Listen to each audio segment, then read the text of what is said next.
Thank you, everybody, for coming to the Aaron Torres Podcast YouTube page. If you could do me a quick favor, see that little subscribe button at the bottom of your screen? Go ahead, click that subscribe button.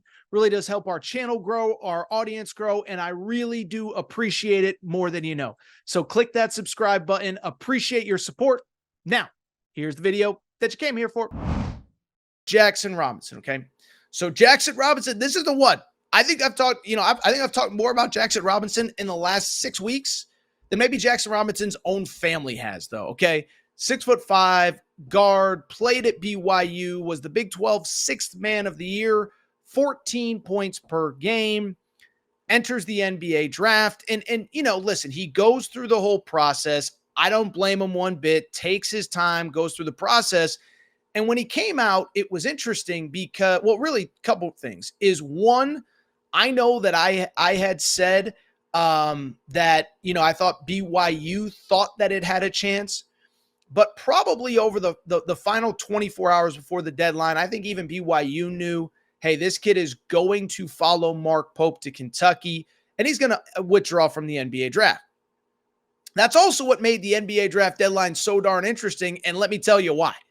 It is because, did you see what happened on NBA draft deadline night? Most of you probably have at this point, but Jaxson Robinson, he left us all kind of, in the lurch because that draft deadline hits at 11:59 Eastern time. Everybody else announces that night, and Jaxson Robinson just doesn't announce anything. And so it's crazy because I had been told he's coming back, he's going to Kentucky. But when you don't hear any sort of announcement, you're like, man, did something change? Did he get some sort of last minute piece of information and maybe he's staying in the draft? Because if you're staying in the draft, you don't actually have to announce anything. You can just announce that you're withdrawing. And so the fact that he didn't announce anything led a lot of people to just not really be sure what to think. I saw my poor buddy Jack Pilgrim, Sean Smith from the KSR podcast. They were on air till like 3 a.m. just like, how much longer do we vamp hoping we get some sort of announcement? And so I bring it up because it does go official the next day. Ultimately, as I said, I'm not surprised. I heard that as the deadline got closer, he was going to follow Mark Pope. And now Kentucky has the player that they've been waiting for. We can talk about the team pretty much complete. I know they still have one scholarship left, but I mean, if they add anybody at this point, it would probably be like a reclassified high school kid or an end of the bench guy. And so I only bring it up because we can talk about Kentucky now, and we can have the conversation about who they are, what they're going to look like, what this team is going to look like in 2024, 2025. And let me say this. I do not get the disdain and disrespect for this team from most of the national media. Now, look, two things. One, let's make one thing clear. First of all, one thing is I don't criticize other media members. Everybody has opinions. If you're not coming after me, I'm not going to come after you. Everybody has opinions. Nobody has to have the same one. If we all had the same opinion, we'd be idiots. And I get plenty of stuff wrong anyway. It wouldn't be cool if we all had the same opinion. But also, I get plenty of stuff wrong. So I don't criticize other media people's opinions. But when I see this team outside of some top 25s and really on the fringes of the top 25, I just don't get it.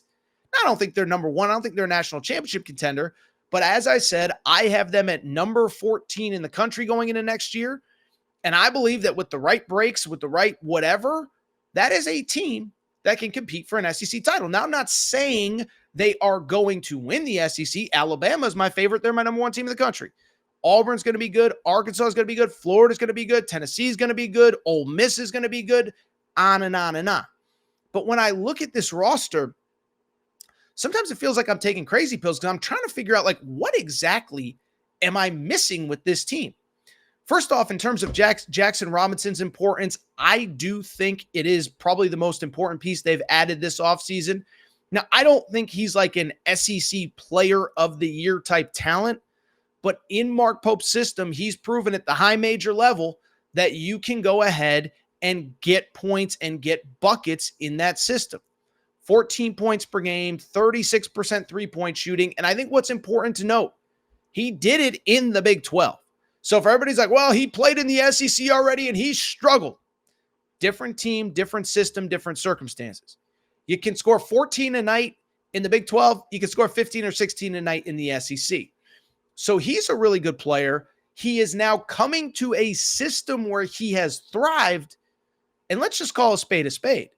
As complimentary as I have been of BYU, let's also make no mistake. He's going to be playing with the most talent around him that he ever has. And Mark Pope, a guy who just had a team that spent most of the year in the top 25, earned a 6 seed in the NCAA tournament that probably would have been a 5 seed, but because BYU can't play NCAA tournament games on Sunday, they got bumped down a seed line, whatever. By the way, won at Kansas. Like, that was a good team. This team, in my opinion, is much better because you look at the roster. Just think about the roster that Mark Pope has put together. We don't have to go through all 12 players, I guess it is now. But you have, in my opinion, a bona fide star-level player in Jaxson Robinson. Now, again, not a first-team All-American, but really good. 14.5 points per game. In the portal, you added 4 players overall that averaged double figures in the Power 5 conferences. Jaxson Robinson, Kirk Risa at West Virginia, Otega Owe at Oklahoma, and also Andrew Carr at Wake Forest. You added probably the best defensive perimeter player in the portal in Lamont Butler and the best defensive rim protector in the portal in Amari Williams.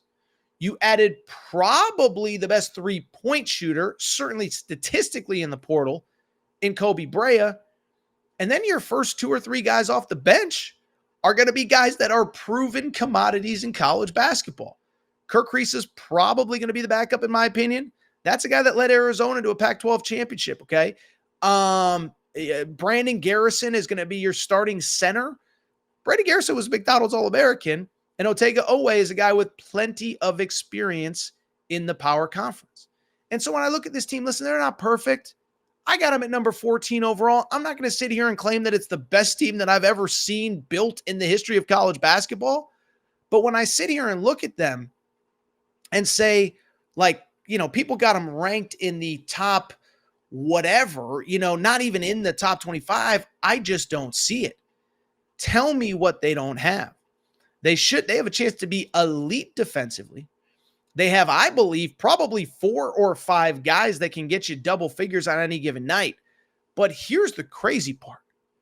Look at those pieces in that system. Let's just project out the starting lineup. Lamont Butler, starting point guard, going to get everybody else involved. He was basically a double-figure scorer at San Diego State, which at San Diego State, when he scored 9 a game, that's like scoring 17 a game because nobody puts the ball in the basket at San Diego State. They play super slow. But beyond him, you have probably at the 2-3-4, and they're going to play, small ball, but you have Kobe Brea, a 50% three-point shooter, quite literally 49.8% three-point shooter. You have Jaxson Robinson, the reigning Big 12 sixth man of the year and a 14-point-a-game scorer. And you have Andrew Carr, who averaged 13 a game in the ACC at Wake Forest, shooting 37%, 6'10", who could shoot the crap out of the ball. You also have Amari Williams down low, maybe the best defensive big. And so to me, I look at that lineup. I'm like, that lineup is scary, especially when you marry it with Mark Pope's system. And so I don't mean to go on and on. We don't need to spend too much more time on this because it's June. We got plenty of time to talk about all this, one later in the offseason, but certainly more likely as we get into the season, Champions Classic, all that good stuff. But like this notion that Kentucky is like a, fringe top 30 or 40 team, I don't get it. I love how the pieces fit. And I just sit there and say, if somebody had put together that same exact roster, Big 12, 4 guys who averaged double figures in power conferences, including the Big 12 sixth man of the year. You also have on top of that the best three-point shooter statistically in the portal, the best defensive wing player in the portal, kind of perimeter player in Lamont Butler. You have the best defensive big guy in the portal in Amari Williams. And you also have shooting, scoring, passing everywhere, defense off the bench with Brandon Garrison.